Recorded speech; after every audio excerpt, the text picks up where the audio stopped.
All right, well, good morning, everybody. Welcome to day 2. For some of us, it's day 4 of the cleanup workshop, and we're real excited today.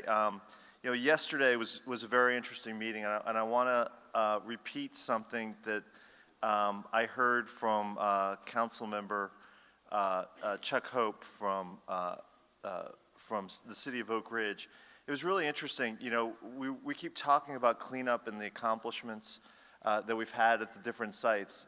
And what was great about what Chuck Hope said, he pointed out to Ken Reuter, and he said, Ken, we weren't finished there. That was the start. Now we've got these opportunities for these new nuclear missions at our site. We've got land that we can now reuse that was once used for another mission for new missions at our sites. And I think what you're starting to see is that evolution occurring at a lot of our sites. We had a meeting in Salt Lake City in August, and at that meeting, we talked about the new nuclear missions that are going to occur at a lot of our different sites and the opportunities that are available because of the good work that's been done as part of the cleanup program. And we're really excited about that. And in Oak Ridge, it's a lot of the manufacturing that's going to help that nuclear mission around the country. And it was very exciting to hear that. And I just wanted to repeat what Council Member Hope said. So with that, I'm going to actually turn it over. We've got a little change in our program. I'm going to turn it over to David Riepelag, who's the head of the Hanford Communities and works at TriDeck, and who's going to introduce Congressman Newhouse. Thank you, sir. Good morning. So as many of you probably saw in the agenda, Congressman Newhouse was supposed to join Congressman Fleischman and Congresswoman Lee yesterday for lunch, right after lunch, but there were some voting issues and he wasn't able to get out here in time. So they did scramble and put together this video, which I have the pleasure of introducing. As background, Congressman Newhouse represents Washington's 4th Congressional District, including the Hanford site and Pacific Northwest National Laboratory. He is a lifelong resident of Central Washington, where he has been a businessman, a former state legislator, a farmer, and director of Washington State's Department of Agriculture. In Congress, he serves along with Congressman Fleischman on the Energy and Water Appropriations Subcommittee. He is also chairman of the Congressional Western Caucus and the vice chair of the House Nuclear Cleanup Caucus. I found out just the other day that he's also chair of the House Fertilizer Caucus, just as an aside. But he is someone who cares very deeply about the Hanford Cleanup Mission, about the work at Pacific Northwest National Laboratory, but more broadly about the national laboratories and the EM cleanup mission across the entire complex. He's been a true ally and friend for all of us, and with that, it's my pleasure to introduce these brief remarks from Congressman Newhouse. Thank you. Thank you for inviting me to speak today. As many of you know, Central Washington is home to one of DOE's largest and most complex responsibilities, and that's the cleanup of the Hanford site. I know how proud Central Washingtonians are to have played a pivotal role in bringing an end to World War II, as well as the Cold War. And now, our community is very proud to rally around the site and make progress on the important cleanup job. This is a very exciting time for the Hanford site. Just this past January, in fact, marked the launch of the tank-side cesium removal system, the TSCR system, the first significant step in turning low-level waste into glass. This is no small feat, and I want to congratulate those at the Hanford site for their success and the progress that they've already made. I'm proud to work every year on the House Appropriations Energy and Water Subcommittee to secure critical funding for the environmental management program and ensure that Hanford's needs are met. There's always a cost, challenge, and I will continue to work with my colleagues on the subcommittee and the larger committee and beyond to ensure that Hanford has the resources it needs to address current projects and plan for emerging needs into the future. With the responsibility of ensuring robust resources for this work also comes the responsibility of ensuring we're utilizing taxpayer dollars efficiently and effectively. This is why I continue to urge DOE, the Washington State's Department of Ecology, and the Hanford site to use the best available science when determining the safest, most expedient, and most cost-effective way to get the waste processed, stabilized, and out of Washington State. As we wait to reach an appropriations deal with the Senate and look forward to funding for fiscal year 2024, I'll continue to urge the Secretary and the President to provide robust support for the entire EM program. We've come a long way, and there's a long road ahead, but I am confident in the dedicated workforce at Hanford who work around the clock to fulfill the mission of the site. It's only possible for all this work to happen with the support of our community. I want to commend the site, our contractors, and our local industry and our leaders for joining together to accomplish the very important task of cleanup. I'm proud that Hanford and Central Washington truly are a model for safe and successful cleanup operations and will always be a vocal advocate for federal support to continue the mission at the site. Thank you very much.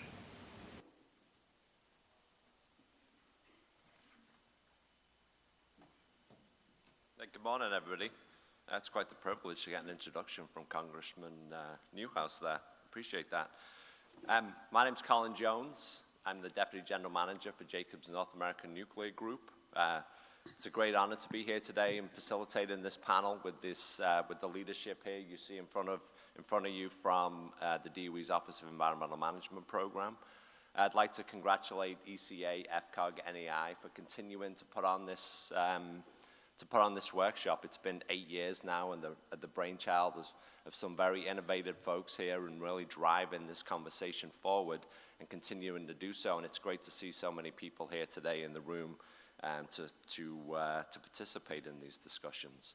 I'll start off by doing a quick recap of what we heard yesterday as we started off in the morning hearing from Ike and his vision for the environmental management program and his plug for the program plan that they put out yesterday, which I'm sure you've all read by now.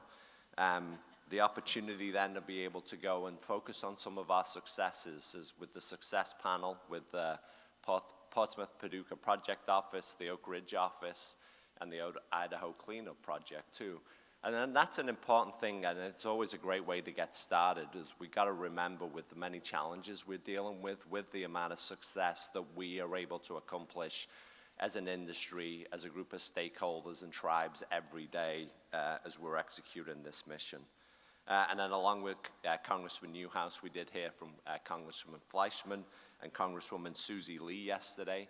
And they obviously play an important role, and their support is crucial for us to being able to, one, get the funding to be able to continue this mission, but also the authorization to be able to continue it too. And then important panels on regulatory and workforce, and we're gonna discuss some of those issues a little bit more here today. And then obviously the executive panel that we had at the end of the day today. The reason I wanted to give you a little bit of that refresh from yesterday is because the point of this panel and with the leadership team we have in front of you today is to try and get into and drive more into some of the details as we have each of the program offices represented here for the Office of Environmental Management. So I'm not going to go into any long bios for the four EM folks we have in front of you today. Anybody that doesn't know them, shame on you. You shouldn't be in this room.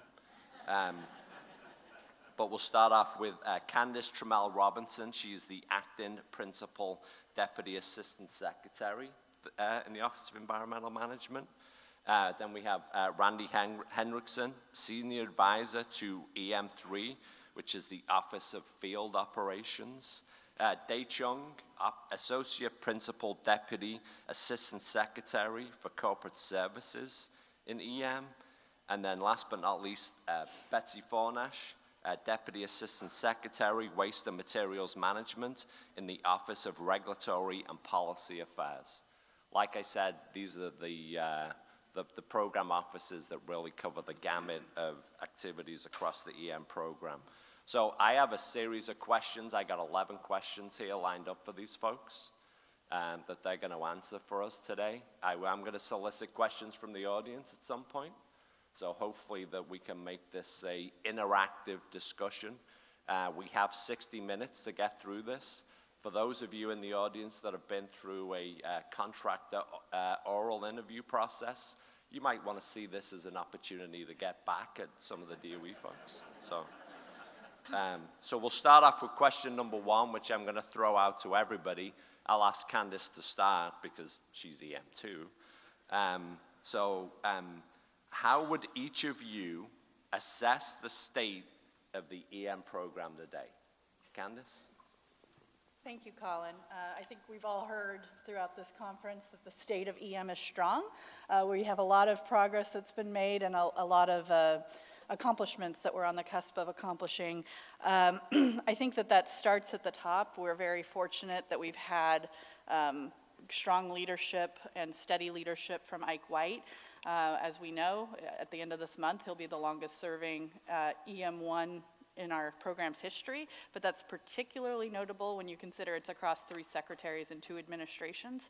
And so during a time when you could expect some potential turbulence, we were able to continue with our steady leadership. And that, of course, goes out to the field. We have such great field managers, contractor partners. We have the best companies in the world that are completing this work for us.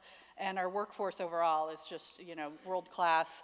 And so we continue to work to retain and then continue to grow and diversify our workforce as we hire new people. But yeah, I would just summarize it by saying I think that it's strong. We know where there's challenges ahead. We know we have more work to do, particularly with continuing to strengthen our relationships with tribes, regulators, and stakeholders. But Congress has been very supportive of this program over the years. We have almost $8 billion a year now.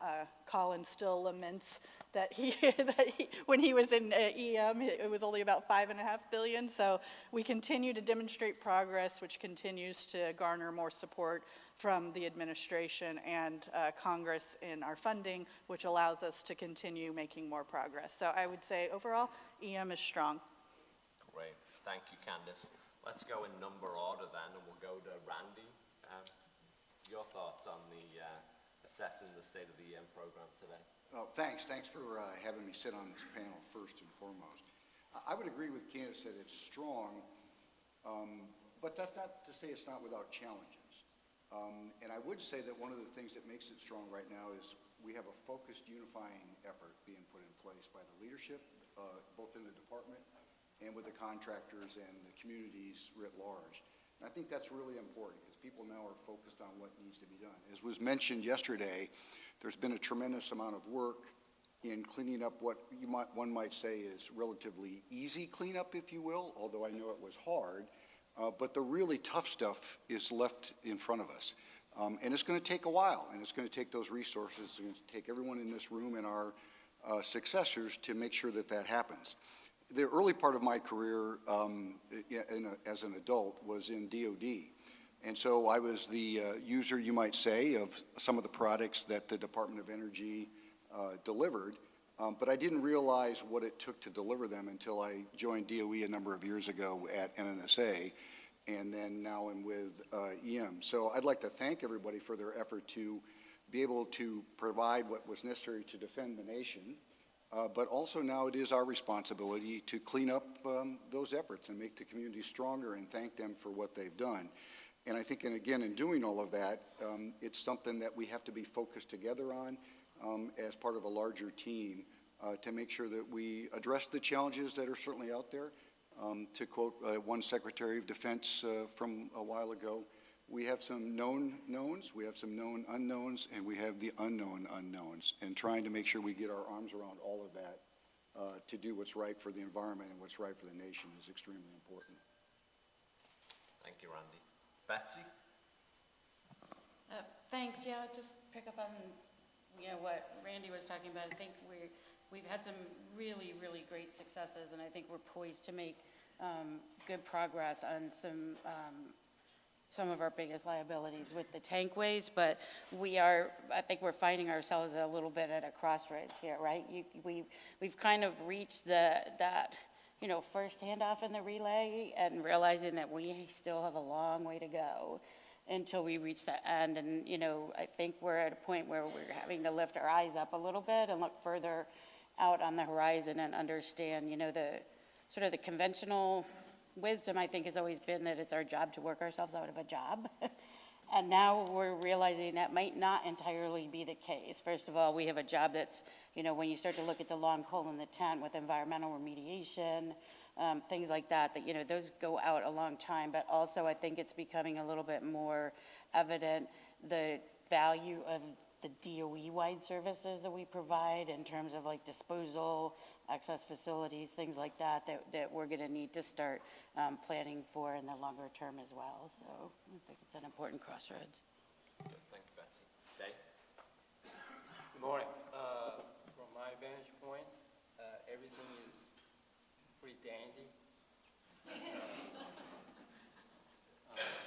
You know, as Ike shared in terms of some of the accomplishments during his remarks, and you heard from some of our field managers and their counterparts yesterday in terms of actual physical accomplishments that are happening and have occurred in the field.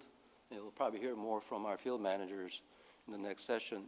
So I'm not going to repeat, you know, some of those obvious successes.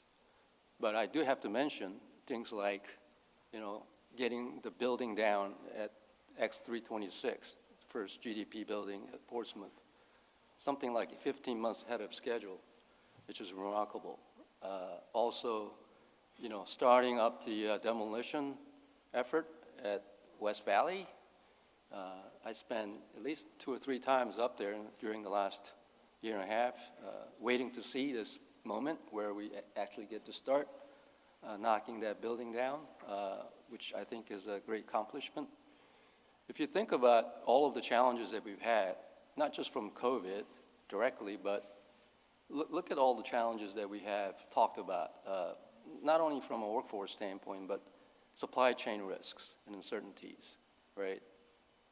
I remember West Valley was calling about, hey, we need some more air hoses in order to deactivate that pretty hazardous cell in a very confined space. We need to have air hoses to be able to supply air to our workers in order to complete our nitrogen effort. So it takes a lot of effort. So you know, I think it's time for us to celebrate some of those real physical successes. From overall finance and budget standpoint, we're very strong. As you know, we have very strong support from Congress. If you looked at both House and Senate marks for 23, they're looking pretty good. We have done a lot in terms of improving our ways of planning for a budget, as well as program priorities and whatnot. So I think from a business setting standpoint, we're strong as ever in terms of our readiness for success of the remainder of this calendar year, as well as the future.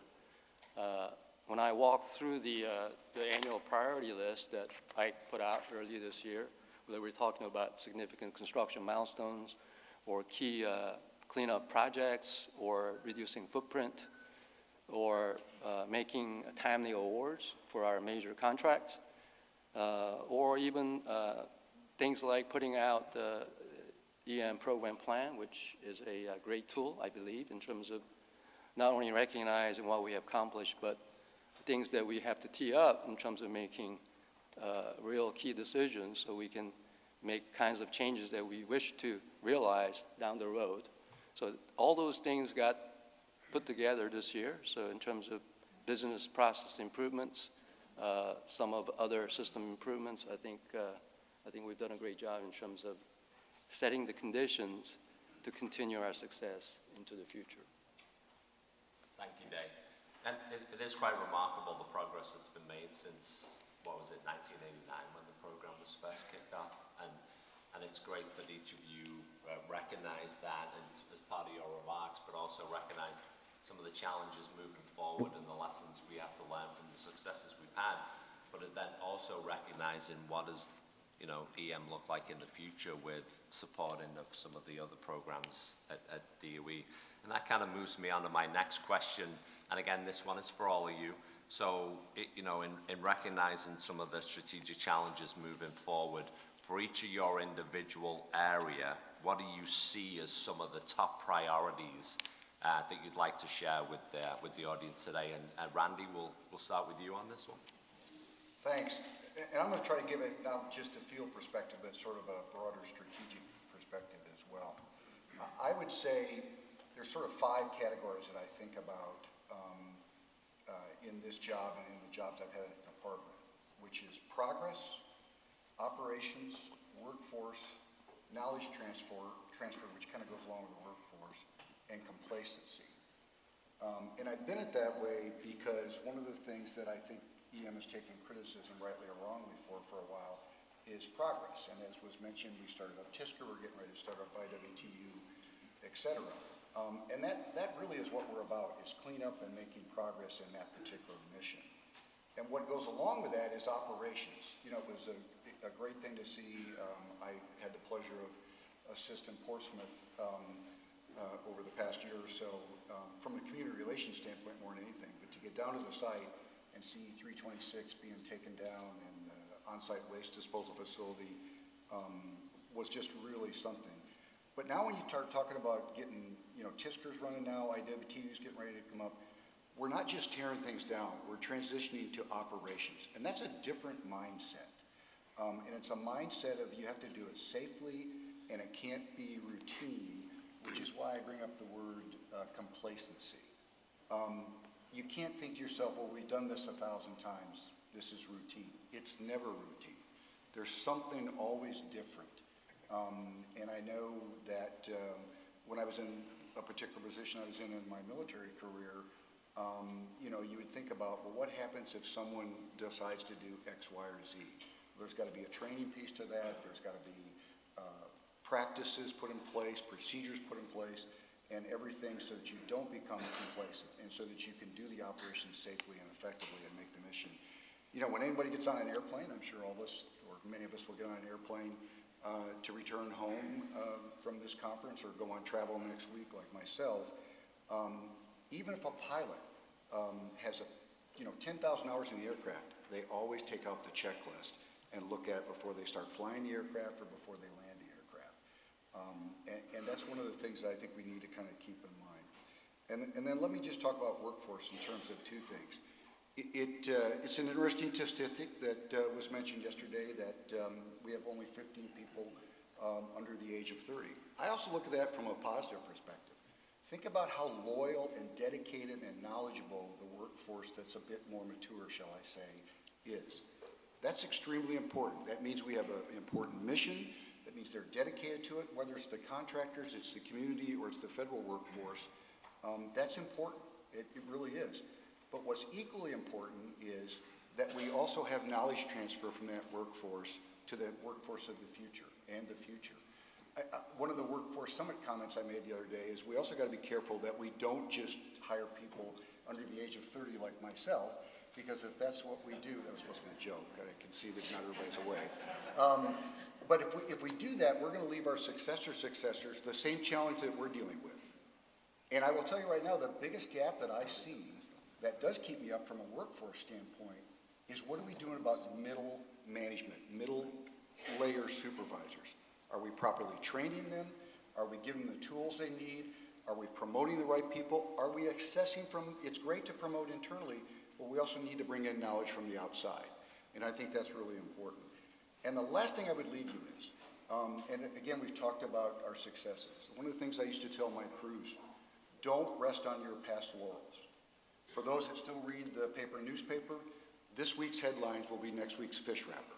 So don't rest on your laurels. Don't just live in the past. You got to think about the future. And all of the things that I just mentioned, I think are about the future, which is I go back to my original comment of it's a focused effort that we're trying to do what's right for cleaning up the environment, for the communities, and the nation.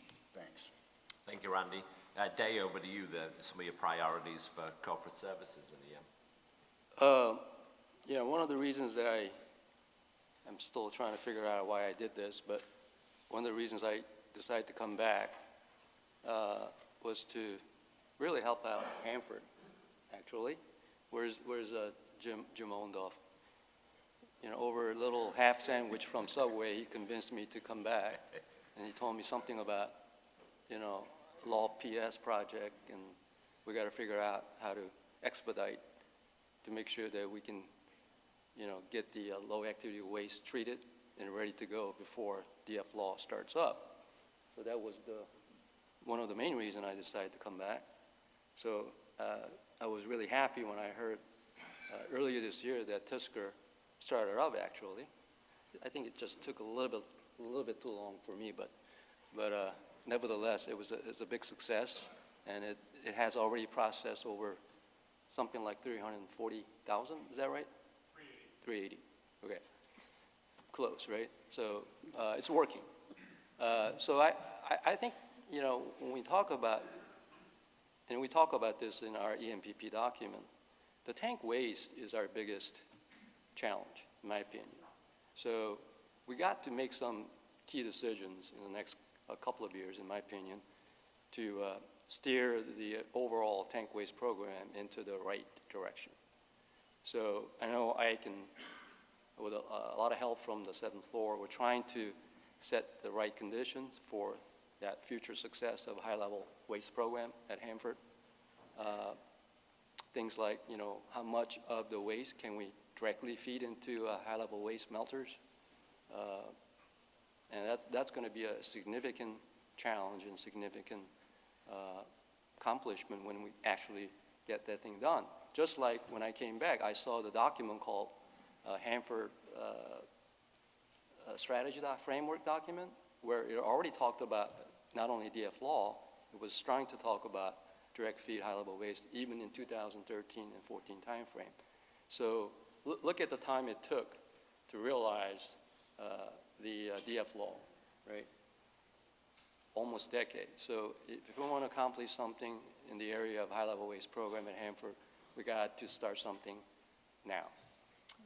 At Savannah River, this is where we also have a pretty hefty financial liability in terms of cleanup effort down there, particularly with the liquid waste program. Fortunately, we have all of the machines up and running. So we like to see that SWPF, which costed us, $2.2 billion of taxpayers' money. It's running, but it's not running at the nameplate capacity yet.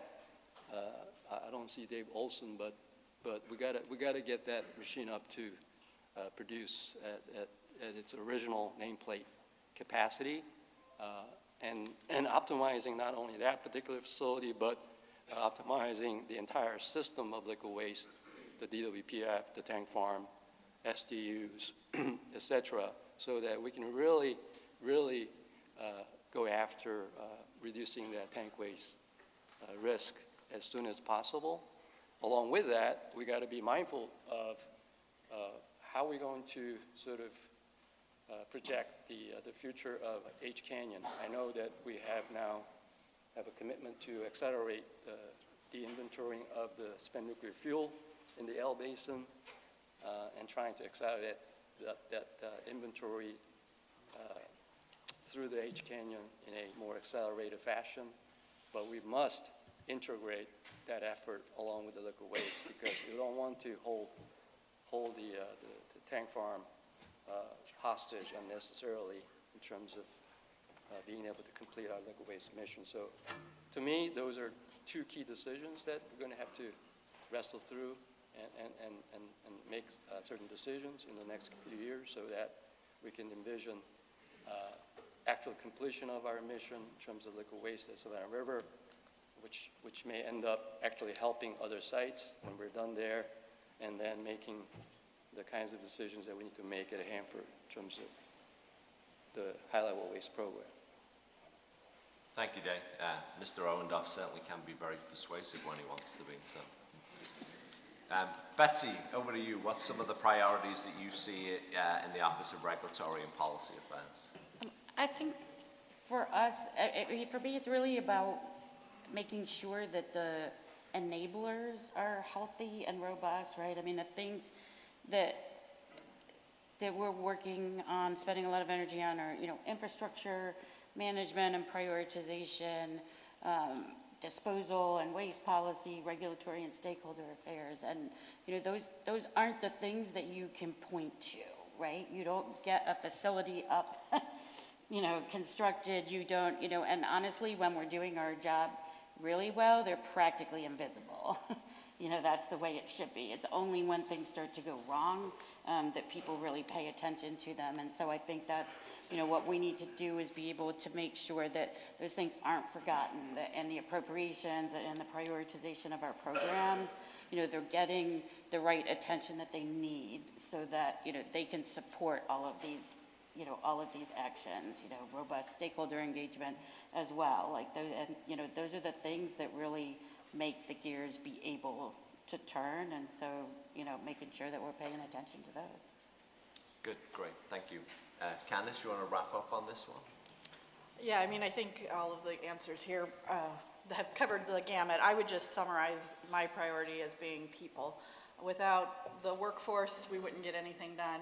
Without our stakeholders, regulators, Congress, and everybody who supports the program, we also wouldn't get it done. So we know, we heard the stats on the federal side from Ike, half of our workforce eligible to retire in 5 years. While that sadly does not include me, it does include most of our senior executives, and certainly most of our field managers and everything. So we have a real challenge to make sure that both on the federal side and the contractor side, we're continuing to not only hire the workforce of the future, but develop the workforce that we have, retain our workforce as long as we reasonably can, recruit diverse people so that we continue to have new ideas inserted into the program, and work really hard to continue building strong relationships with everybody who cares about this program, and make sure that we're transparent and that they feel that they have a say in how we progress with the cleanup. That's great. That's a great way to wrap it up, focused on the people there. So now my next question is going to be my first individual question. This is going to go to you, Betsy. As obviously there was some discussion yesterday of everything EM does involves regulators, stakeholders, tribes. So can you kind of give us some insights into how EM takes a strategic view of this across the complex? What's the role of DOE EM headquarters in this? And then what more can we be doing on the contractor side to help facilitate these interactions with the regulators, the stakeholders, and the tribes? Yeah, I mean, there's been a lot of discussion. I think we've had some great examples of successes over the past few years when we take a really like holistic view and build a partnership among, you know, the headquarters, the site, the community, the regulators. That is what gives us our best chance of success. You know, Oak Ridge, we've seen success with that. I think at Hanford, we're starting to see success with the holistic negotiations. And, you know, it's really about making it so that the win for everybody is showing progress. I think there have been some situations where it's been set up as a little bit more, confrontational, and we don't want it for the success of the regulator to be, showing that they're holding DOE's feet to the fire, right? We want it so that their success is our success, that we're making progress, that we're doing it in a way that is responsible, that is, that's safe, but that also is efficient, so that we can really, show what we're doing. So I think, that's what we need to look to do at our sites, and I think we are seeing success. There is definitely a headquarters component to this, I think, but the front lines are really where it happens on this, right? It's the sites and the communities who are building those relationships, and what we can do is to reinforce that. I think we have conversations at the headquarters level with EPA. We can help, bring to bear the resources, help tell the story at a different level as well, right? With the congressional delegations, with OMB, that always helps in it. So I think that's really, where headquarters can make a big difference. And, just sharing lessons learned from one site to another, making sure that folks, things like this are actually a great opportunity for that as well. But otherwise, sometimes you don't hear about what other people are doing. And I think that's an important role that we play. In terms of the the contractor role, you know, I think what you all do that is probably the biggest help, and can, you know, we can always beef up, but the community relations and the investments in the community that contractors make, I think, you know, that's one of our best tools in gaining support and gaining cooperation. You know, I think when the community leaders, when the state leaders see a real sense of partnership at our sites and what we're doing, that helps to bring us together and align our viewpoints.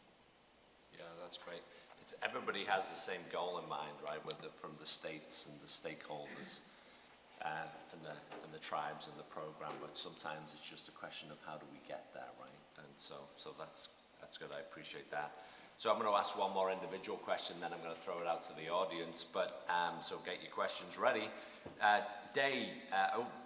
We're now 3 years into the launch of the end state contracting across the EM program. You know, from your vantage point and running corporate services for EM, are you seeing the concrete benefits of this approach, and what challenges still need to be addressed from your perspective? There were some good discussions on this very topic amongst the industry executives yesterday afternoon. I had a chance to listen to their conversations. My reaction and my take on this is very similar to what I heard from the industry leaders yesterday, that in terms of real physical evidence of whether or not this model is paying significant dividends, we still have to wait a little longer, as you all know.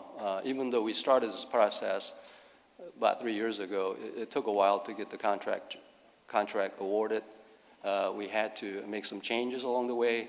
And this is the part, I think, where I think we've done a pretty good job working with you and the industry partners in terms of learning from our goods and bads, right? So the first end state contract model that we applied at Hanford, we learned a heck of a lot. So we immediately took those lessons into Idaho, and the Idaho lessons learned were also shared with the Savannah River and also at Oak Ridge with the UCOR contract. So, but in terms, you know, I said this, I think waste management, at the waste management panel, where, you know, we actually have end state contracting model policy that Ike issued a little over 2 years ago. So if you look at that policy document, it does lay out expectation in terms of what are the potential benefits in the area of step 1, which is pre-award, and the step 2, which is post-award. So when you look at those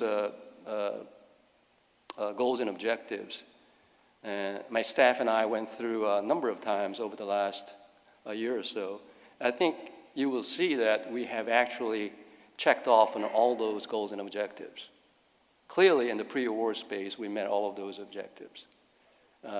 And we have been somewhat scrutinized by GAO in terms of that aspect, including capacity, whether or not we have enough resources to be able to evaluate all of the bids. We have seen a significantly increased number of companies that are bidding on our contracts.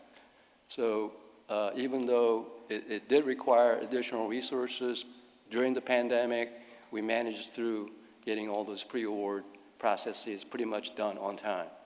We're still evaluating 2 end state contracting bids, as you all know, which will complete a suite of 8 key major cleanup contracts using this particular model. From a post-award standpoint, I've been getting a lot of questions about how well the task order business are coming along. Again, this is where we're also applying lessons learned, and I would say that that we're doing a pretty good job. Pretty good job. You know, I've heard great successes at Idaho in terms of laying out their task order strategies. One of the things that we ended up requiring our field leadership, working with the contractor leadership, is to develop a sound 10-year task order strategy. That needs to be done during transition, not after transition, during the transition, which forces folks to work together, form a real partnership early on. This is where I think the regulatory issues or certain challenges should be talked about in terms of what both feds and the contractors could do, working together in terms of tackling some of those regulatory issues and challenges as part of that partnering effort, and also in developing that 10-year task order strategy. The other thing that is happening is that the 10-year task order strategies are being better aligned with a site-specific 10-year program plan with the mission priorities, which should become much more copacetic with our overall EM program management layout in terms of what we need to do in the future. So what I'm seeing is a lot more alignment in terms of what's happening in the contract task order business as well. In terms of timeliness, I think we can do better in terms of cranking out the task orders and going through the review and going through the negotiation process. Again, yesterday I was talking with Laura, and the other day I was talking with Ken Reuter. That process is working out pretty well, and we have, whenever we're challenged in terms of, headquarters staff or the field staff or other functional area staff like MA, you just let us know, because even yesterday we resolved one issue where we're back on track in terms of getting all those 7 task orders processed through, so that we can start to realize the benefits from those task orders. So I think all in all, we're seeing good signs in terms of how well this will work out. But again, I think we're going to need a little bit of a runtime to really be able to share with you whether or not it's really has benefited in terms of, accelerated risk reductions or life cycle cost benefits, et cetera. Yeah, it's been fairly impressive over the last 3 years by my count. They've awarded at least 4 in-state contracts, 1 M&O contract. So you folks at Corporate Services and EMCBC have been very busy and keeping us contractors on our toes. Just thought I did go out, I threw Day a curveball and I went out of order on the questions, but I thought that was an important question that the audience would want to get his reflections on, so I wanted to make sure that was covered. I will open it up to the audience at this point if there are any questions from the audience. I have lots more questions to ask in the remaining 26 minutes that we have, but I just wanted to give anybody an opportunity, anybody with a burning question for this illustrious panel?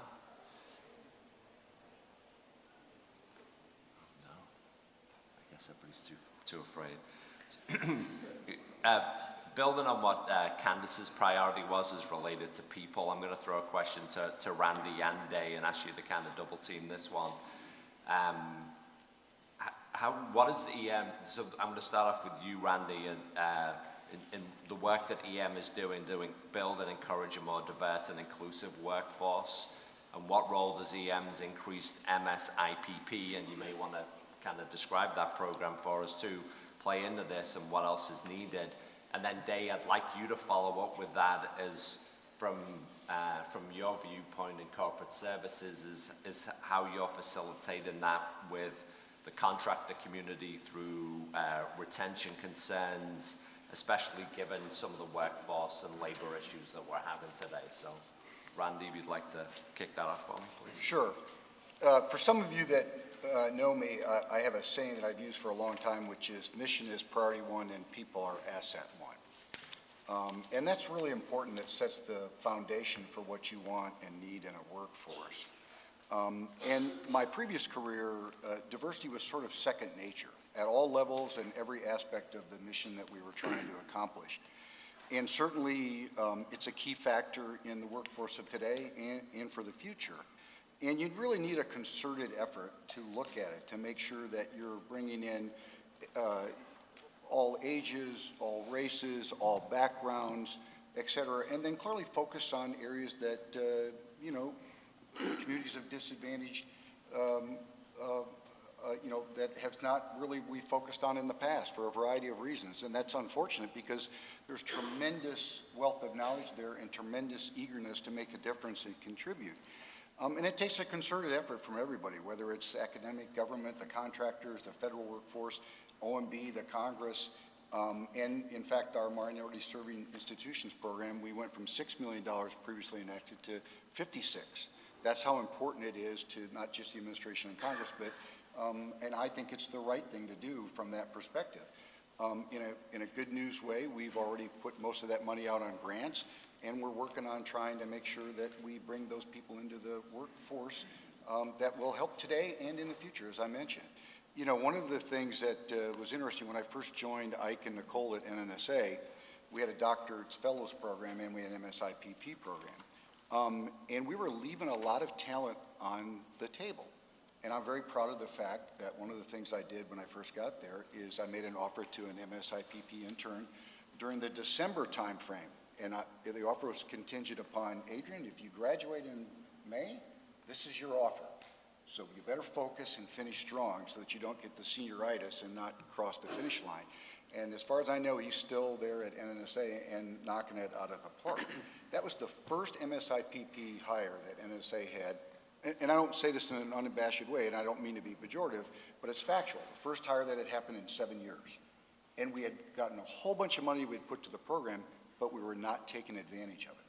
The other thing we did is we grew the doctoral program from 32 people when I got there to over 65 when I left. And we started doing the same thing. We would make 40 to 50% offers across the board at all ages. I had one class that had, youngest was 23, the oldest was 53. All kinds of universities around the country, HBCUs, MSIPPs, big universities, you know, Purdue, my alma mater, Iowa State. I went back and recruited. Happy to say I recruited 3 individuals that got jobs with NNSA. But we also made that offer to the national labs and to other industry partners. And as far as I can tell, there was a lot of people that were hired under that. The other thing that I think about when it comes to MSIPP and diversity in general is, and I'm a product of this, Senator Feinstein a number of years ago, I had to go with the secretary for a hearing, and she used the term STEAM. STEM's important, there's no doubt about it. But I have both a technical degree and a liberal arts degree. And so that liberal arts portion of my mind sometimes makes you ask a question. In fact, I'm getting ready to do some more professional development. I'm going to a Sloan class, thanks Bob. I think I see Bob Raines in the audience, who turned me on to Sloan a few years ago. I'm close to my certificate in leadership and management. The title of the class is Questions Are the Answer. And I'm really excited about going there because it's going to bring in industry and that sort of thing. And that's really important. And the last thought I would leave with you to think about this. The other thing about diversity is we need diversity of technical people and leaders. And there is a difference between leadership and management. You lead people, you manage resources, time and money. And I think too often we forget that.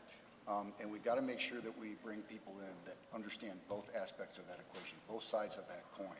Certainly MSIPP is extremely important for us. It's something we're focusing on. Obviously we've got Congress's attention, and now we just need to put, we need to put the effort behind it. In fact, one of the things we're going to do, just one last point, we're going to stand up a doctoral program for MSIPP in particular inside EM because of the success we had previously had over at NNSA. And I'll stop there and turn it over to Day. In terms of the contracted workforce retention, and trying to help them out so that they have, more flexibility, better tools to be able to not only retain but also recruit. In order to do that, we've had some dialogues with industry leadership over the last several months, a couple of partnering sessions. In fact, yesterday afternoon we had a follow-up session with industry leaders. Meanwhile, we have also been monitoring and evaluating key data like attrition rates at all of our major cleanup contractors at each of our sites, current on-board counts on a quarterly basis, the mid-year pay increase requests that we've been receiving over the last year, some of the economic parameters that are being tossed around in terms of potential renegotiation with the unions. So we've collected all those data, and we try to do some sensible analysis in order that we have a better understanding, not just from a macroeconomic standpoint, but from regional, in some cases, in terms of local conditions. So based on all those information and our continuous dialogue with the industry leaders, we were able to put out some additional guidance back in July under Angela Watmore's signature, our HCA. Yesterday, I heard pretty good feedback in terms of potential benefit, not only potential benefit, but we're already seeing some benefit from that particular guidance. All of the requests that we have seen since the guidance was put out are in accordance with the guidance and the bounds of the parameters that guidance had assumed. So that's a good news. We're not stopping there. We're going to continue to monitor the progress. There's one area that we owe back to industry in terms of giving them a little more flexibility in dealing with the corporate reach-back resources, particularly in times like this where they may be experiencing some shortages in some key functional areas. We want to be able to allow them to utilize available resources from their corporate parent companies to be able to help out. So that particular additional guidance is going to come out in the near future. We are also expecting some more economic analyses on a regional basis from our contractor leadership. So I made a deal. So as soon as we get that information, we'll put out the other guidance. So anyway, so just giving you some examples of where I think even at the corporate level, we are working together with the industry partners on a regular basis to really tackle this issue. So if you look at the onboard count that I saw in the last 10 months or so, we have not lost. We actually have seen some increase in terms of overall workforce, which is good news. The attrition rates have come down, I would say on the average, about 30% in the last 10 months compared to the previous 10 months. So we'll continue to watch and make any appropriate adjustments that we can in the contract space or any other space that we need to do. Because, you know, Candace is right that we invested a lot of money in training and making our workforce proficient as they are today. Look at the amount of money and time that we spent to retain them during the heights of pandemic, right? So, you know, we did the right thing there, and we're going to continue to take care of our workforce. I appreciate that, Dave, and that is a great point. We did do the right thing by our workforce as a program and as a group of contractors during the pandemic. And it's something we've talked about in such a long time, the silver tsunami, but it feels like it's really is starting to impact us now. And what Dave just talked about is a great example of the coordination there between industry, especially FCOG, and what they did in developing some of the proposals in the retention area on workforce, and the willingness of the department to sit down and discuss those and get to the point that the point where we are, which Dave just discussed. So that's fantastic. Candice, I'm going to throw you a little bit of a curveball and ask you to kind of enlighten us. What does the average day in the life of the principal deputy assistant secretary look like? Is it, Nobody cares about that. And what differentiates, your role as it pertains to, Ike's role as the assistant secretary, and kind of as you look across the rest of the EM program and working with your colleagues here. And then, and I think you also have a unique history and role as where you've supported a number of folks up on the 7th floor. And how do you see the EM program fitting into the overall DOE mission? I don't have any talking points from Eric, so I'll do my best.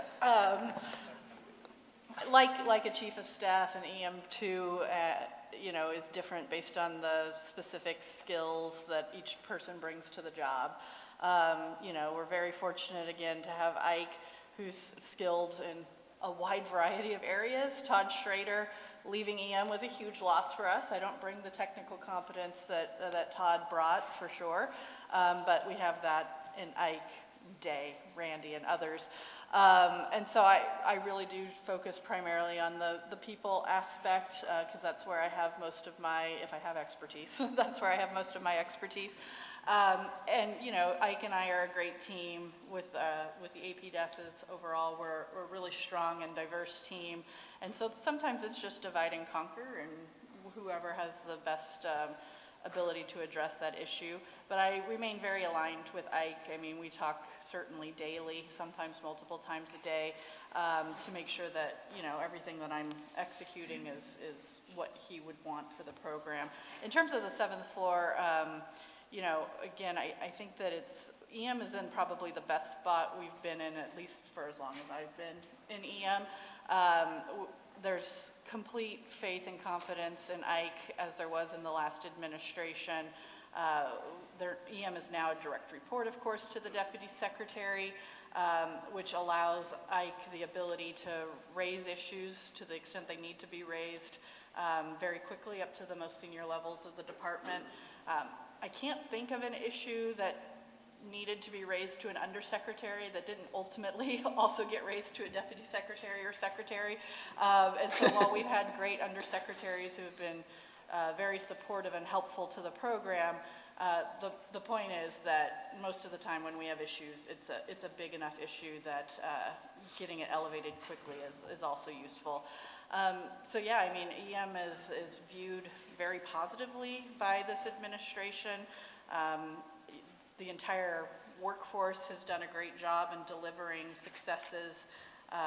We continue to work through issues with our regulators, tribes, and stakeholders in what I hope is a transparent manner, and I hope that all of I heard somebody say in an ECA meeting that LM is more accessible.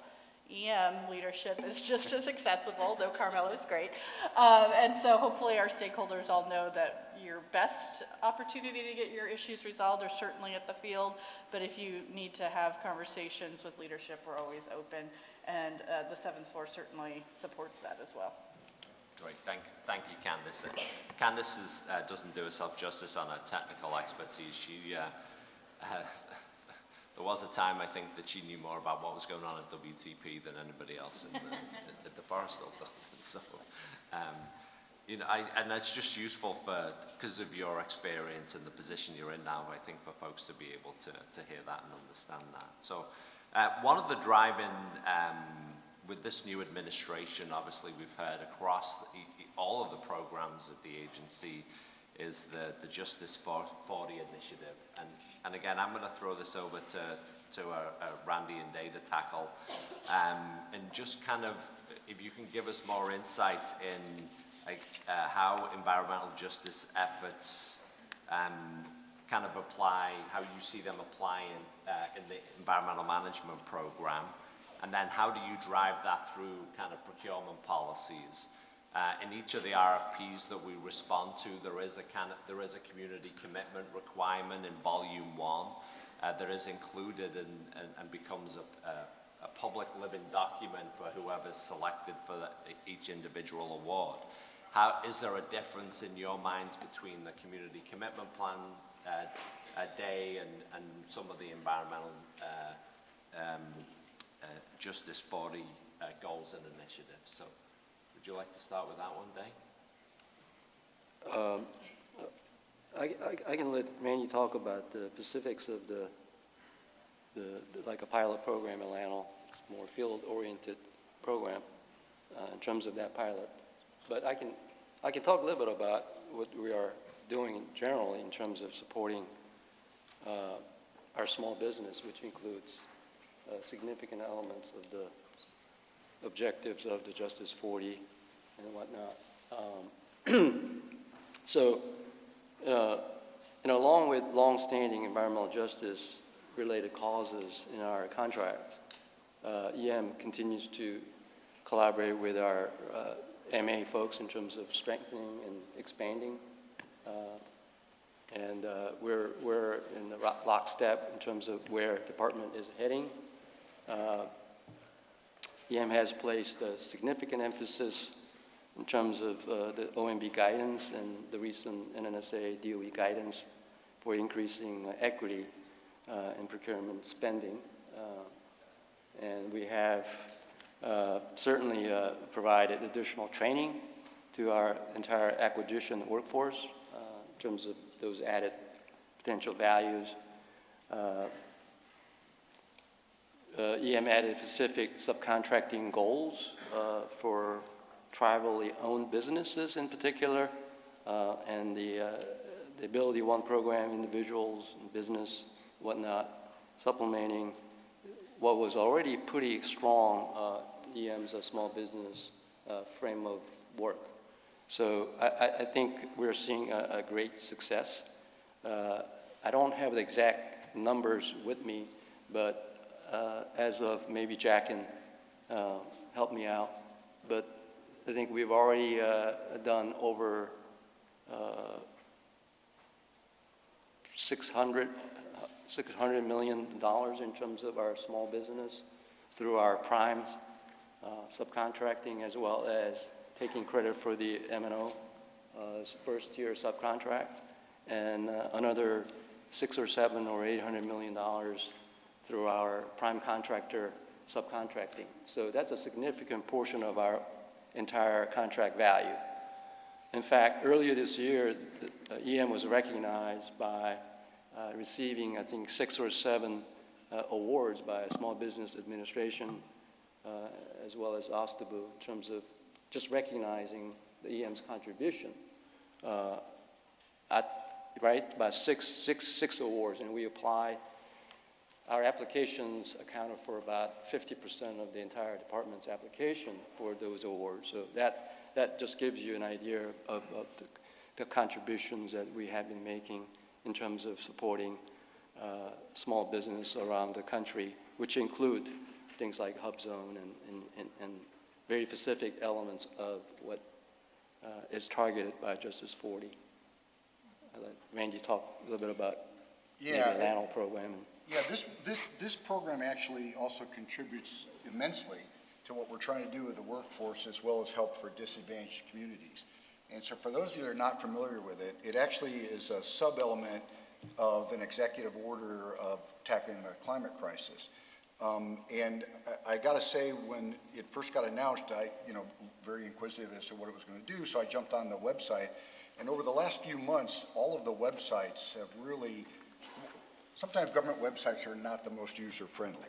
I got to tell you, these are actually very user-friendly. And this one, when you go to the executive order, it lists all the departments, and specifically, DOE is there. And then inside that, it says what the department is doing as a whole, and inside that, we have an EM particular website.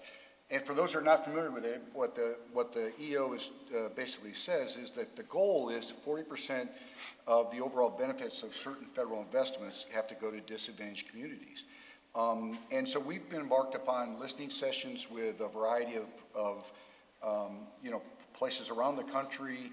And as I mentioned, we have our own website. And specifically, for those of you that might have been to the Waste Management Symposium, I thought one of the better panels out there, our pilot program is at Los Alamos, as been mentioned.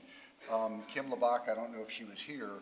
N3B has done a really great effort right now with one of their local community colleges for setting up nuclear operations apprenticeship program, which addresses both a skill set that we need. It addresses the fact that we're putting the Justice 40 into action, and it's going to have tangible results. It also addresses the age issue, because this young lady that stood up and gave their presentation was not only enthusiastic about the job, it was lifting her to something she had never even thought about before. So she was given the opportunity, and she's taken full advantage of it. And that particular area, 20% of the population, which is mostly Hispanic, is below the poverty line in 2020.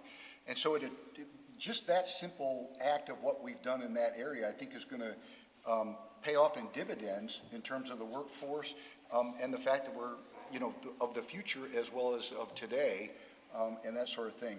And I would invite you, if you don't understand anything about it or would like to be, to learn more about it, it actually is one of the better websites. If you type in Justice 40, it takes you to the White House website. It gives you the EO, and then it lists all the agencies. You click on DOE, it really explains it very nicely. And I think we're putting it into practice, and I think we're going to see some big return on the investment. It's a really critical and important program. Great, thank you, Randy. Yeah, it definitely is, and that's good advice to go look and learn more about it. So this is going to be my last question as we draw to a close on this panel. I'm going to start with you, Betsy, and ask you to kick off this question, but then I'm going to ask everybody else to kind of weigh in and give everybody an opportunity to give some closing remarks for this panel. And you kind of touched on it already in your opening remarks, Betsy, with a lot of the progress that's been made to date, some of the challenges yet to go. You know, the question is moving forward, how does EM continue to support some of the other program offices within the Department of Energy with some of their excess facilities, whether that's NNSA, the Office of Nuclear Energy, or the Office of Science, or maybe even fossil, right? The Office of Fossil Energy, right? With some of their infrastructure and how that might be decommissioned. We also had, we had a great conversation yesterday with Sam Britton from the Office of Nuclear Energy and what they're looking to do with spent nuclear fuel. I can imagine that there would be a role for EM there, as we probably more spent fuel than anybody in the federal government, right? So just as you kind of looking at your crystal ball for the future, as you see EM dealing with maintaining its progress on its current mission, and then continue to expand its mission going forward with support of some of the other DOE program offices. Yeah, I mean, what you just said there, I think, is the key, right? We have some areas where we're supporting the entire department and the disposal realm and the D&D realm, and the trick is to be able to do that in a way that doesn't impede us being able to accomplish our cleanup mission. So I think, the key to it is really, like I said, lifting our eyes up, looking further out on the horizon and starting to get a better handle on it so that we can address it strategically. So that, the D&D realm is huge. I think Laura Wilkers had mentioned it, across the department right now we have, 200 plus high-risk facilities that have been identified. And there's, several times that in terms of the total number of facilities that we know are coming down the line at us in the next, 15 years. And you have a time frame that goes out 50 years when the other program offices are projecting that they may still be sending facilities. And some of those have some real urgencies to clear space for new buildings, new missions for other program offices. So we really, we're starting to try to get a handle on it. I think it has gone a little bit under the radar for a while, certainly not at a site level, right? At the site level, they know if they're, where their next bite is gonna come, what their next project is, who their partners are and the tenants. But across the complex, I'm not sure, we haven't had as good a handle on it. And so there's a few things that we've done to try to get a handle on it. The first is really open more direct dialogue with the other program offices to understand what their needs are going to be. So we're talking on a regular basis with science, with NE, with NNSA for sure, because they have a number of facilities, naval reactors we're doing work for, to catalog what is coming, and to help to understand what their priorities are so that we can better integrate those with our planning. So we have pulled together a draft D&D outlook that looks site by site out for the next 15 to 20 years to map out what facilities are going to, excess facilities are coming up.